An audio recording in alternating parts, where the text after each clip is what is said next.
Selebgram Hana Hanifah telah mendaftarkan gugatan cerai terhadap suaminya yang bernama Randy. Padahal, Hana dan Randy baru saja menikah pada 8 September 2023 atau kurang lebih sebulan lalu. Hana telah menyerahkan kuasa perkara cerainya kepada pengacara Acong Latif sejak 8 Oktober 2023. Pada 8 Oktober 2023 kemarin, tanda tangan kuasa dari Hana Hanifah sudah ada dan proses perceraian ini dilakukan. Sedang diproses karena pendaftaran pun online, kita daftar online, kata Acong Latif dalam konferensi pers di kawasan Tebet, Jakarta Selatan, Kamis 12 Oktober 2023. Pihak Hana tetap pada gugatan cerai karena melihat tidak ada itikat baik dari pihak Randy. Itikat baik dari pihak sana tidak ada, tetap menunjukkan yang seperti disampaikan. Di situ tekad Hana bulat untuk melakukan perceraian ini. Lanjut Acong.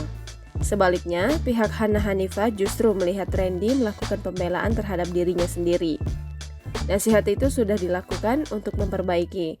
Tapi lihat di TikTok dan di media bukan menunjukkan itikat baik, malah membela diri sendiri, jelas Acong. Hana Hanifah pun memutuskan mengakhiri pernikahan singkatnya dengan Randy. Padahal Hana berharap bahwa pernikahannya masih bisa dipertahankan. Kalau dibilang sayang, ya sayang, mana ada sih yang pengen cerai gitu aja. Aku berunding lagi, nggak ada yang bisa dipertahankan lagi, tutur Hana. Sebelumnya, tak lama menikah, Hana menghapus foto-foto bersama Randy di akun media sosialnya. Hana juga menuding sang suami selingkuh. Semua berawal ketika ia memergoki Randy masih berkomunikasi dengan mantan kekasihnya. Awal mulanya dari chat-chatan dia sama mantannya. Ada bukti chat aja, kalau check-in segala macem gak ada, ujar Hana Hanifah di kawasan Tebet, Jakarta Selatan, Kamis 12 Oktober 2023. Namun Hana mengatakan bahwa ini bukan disebabkan oleh perselingkuhan. Ia mengatakan ada 3 hal yang membuatnya tidak bisa memaafkan Randy. Ini bukan perselingkuhan, ujar Hana. Tapi ada 3 hal yang menurut aku udah fatal banget yang buat aku gak bisa sama dia lagi, jelasnya. Hana Hanifah sudah memikirkan hal ini secara matang meski sempat tak ingin adanya perceraian.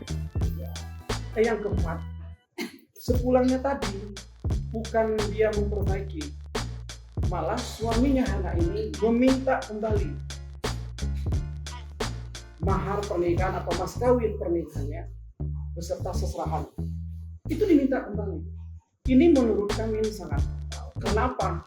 Undang-undang perkawinan pun bahwa mahar atau mas kawin itu kan wajib, tidak boleh diambil lagi. Secara adab pun itu sangat tidak bermoral dan tidak beradab. Mas kawin diminta kembali. Begitu juga hukum agama, haram hukumnya diminta kembali. Bahkan tidak boleh menikmati suami itu, mas kawin itu udah sepenuhnya hak istri.